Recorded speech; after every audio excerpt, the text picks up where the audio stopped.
nakakakuha ko ng NBI agad-agad. Pero ngayon, what's up mga kapeks, ako nga pala si Pekas TV, ang nag-iisang vlogger na may peka sa face. Ito na nga pala yung sinasabi ko. Pinihim nga pala tayo ni Mubit, hindi para i-promote, kundi kumpletuhin ang requirements natin. So agad ako nag-apply ng NBI dun sa online. At ngayong araw na pala ako pumunta dito sa City Mall. Mabuti na lang Monday ang pinili ko dahil walang pila dito. Agad ako nagtanong kung sa yung pila nang nakapag-online na. At sabi nga ni Kuya, pumasok na daw ako doon, dire-diretso lang. Pagpasok ko nga dito, ilan lang kami, unti lang yung pila. At kailangan nga pala ng 2 valid ID dito. Kinabahan ako bigla, buti na lang may dala ako. Dahil sa online, wala naman nakakalagay na magtatala ng 2 valid ID. Dahil mabilis ang pila, ako na pala ang susunod, hindi ko na malaya. Pagkatapos ng tanungan, picture at PubMart, ito na nga pala yung resulta.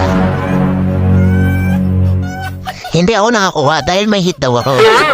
Ibig sabihin, may kapangalan ako. Dati naman wala akong kapangalan, nakakakuha ako ng NBI agad-agad. Pero ngayon, pinapabalik na ako ng January. May kitalong linggo ang hihintayin ko. Total, tatabi niya naman yung police clearance. Kaya kukuha na rin ako para hindi sayang yung alis ko. Total, wala naman din pila, pumasok na rin ako dito. Okay lang din pala kahit walk-in kayo at kahit hindi kayo nakapag-register sa online. Mabilis lang naman din yung proseso, basta wala pila. Kaya ito, nakakuha na ako ng police clearance. O diba, kahit papaano, hindi na sayang yung lakad natin. Ang bilis, diba? Babush!